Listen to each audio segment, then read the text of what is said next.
तो जी हाँ दोस्तों, आप लोग देख रहे हैं भोजपुरी धमाल चैनल और देख सकते हैं थे साई लाल यादव जी ने पीजे आर्यन जी से वीडियो कॉल पर बात किया है। और क्या बात किया है वीडियो में बताने वाला हूं, और वीडियो कॉल की क्लिप भी आपको दिखाने वाला हूं, तो वीडियो तो एंड तक ज़रूर देखिएगा।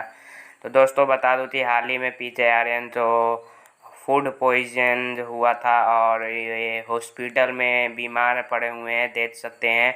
और इन्हें थे साई लाल यादव जी ने चाहा है कि ये मेरा ही हॉस्पिटल है, इसमें आप स्वस्थ हो जाइएगा। इस तरीके से सांत्वना दिया है थे साई लाल यादव जी ने, आश्वासन दिया है इन्हें और इनके परिवार को वीडियो कॉल के ज़रिए।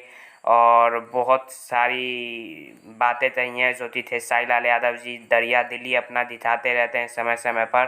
तो ये देखिए बोलिए आर्यन जी, खसाड़ी जी बने भाई जी ठीक बानी रुआ कुछ ना हो, हमनी के बानी जा रुआ कुछ ना हो, एकदम निश्चिंत नहीं रुआ, ठीक बा। और आपको कुछ नहीं होगा, हम लोग हमेशा आपके साथ खड़े हैं, ठीक है। और ये हमार हॉस्पिटल